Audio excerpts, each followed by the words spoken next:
ওরা আমার লাশটা ভাসিয়ে দিয়েছিল তিস্তার জলে।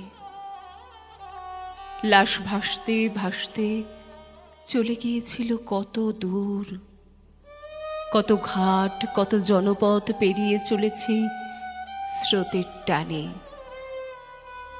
বোল্ডারে ধাক্কা খেতে খেতে ফুলে ওঠা শরীরটা আরো ক্ষত বিক্ষত, আরো বিকৃত। আমি তোমাদের ছেড়ে চলে যাচ্ছি দূরে, আরো দূরে। আমার ভয় করছে মা, জলজ প্রাণীরা খুপলে খুপলে খাচ্ছে আমার শরীর। আমার খুব কষ্ট হচ্ছে। এখনো কি ভীষণ বাঁচতে ইচ্ছে করছে মা। তোমার কোলে মাথা রেখে খুব ঘুমোতে ইচ্ছে করছে জানো, যেন কত যুগ ঘুমাইনি তোমার মিষ্টি কোলের ওমে। বাবাকে বলে দিও পারলাম না, পারলাম না।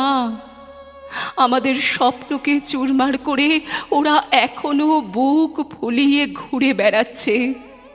তোমরা ওদের গায়ে থুতু ছুঁড়ে দিয়ে বলো ছি। বিশ্ববিদ্যালয়ে স্যারকে সদ্য সমাপ্ত পেপারটা জমা দিয়ে বেরোতে সন্ধ্যা হয়ে এলো। বাইরে তখনও অজর ধারায় বৃষ্টি হয়েই চলেছে, সঙ্গে তোলপাড় করা ঝড় ঝঞ্ঝা। তুমি বারবার ফোন করছিলে, জানি খুব চিন্তা করছিলে। বাবাও অস্থিরভাবে পায়চারি করছিল বারান্দায়, কিছুতেই আগে খেয়ে নিতে চাইছিল না। নিশ্চয়ই বলছিল বুবলিটা ফিরুক, সবাই একসাথে খাবো।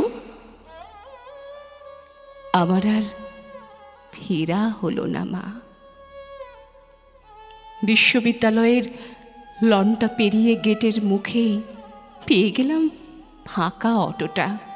হুড়মুড়িয়ে উঠে পড়লাম। হঠাৎ যেন মাটি ফুঁড়ে অটোতে উঠে এলো তিনটে মদ্যপ রাক্ষস। প্রতিবাদ করার আগেই ওরা আমার চোখ মুখ বেঁধে ফেলল। অটো গিয়ে থামলো কোন রাক্ষসপুরীতে বুঝতে পারলাম না। ওরা আমাকে ছুঁড়ে ফেলে দিল একটা বিছানায়।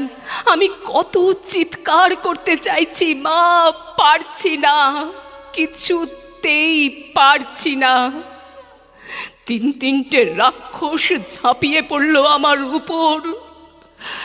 মাগো, কত কষ্টে গড়ে তোলা তোমাদের প্রতিমা ভেঙে চুরে খান খান হয়ে যাচ্ছে, রক্তে ভেসে যাচ্ছে বিছানা। রাক্ষসদের উল্লাসে মিথ্যা হয়ে যাচ্ছে মানুষের সভ্যতার দম্ভ।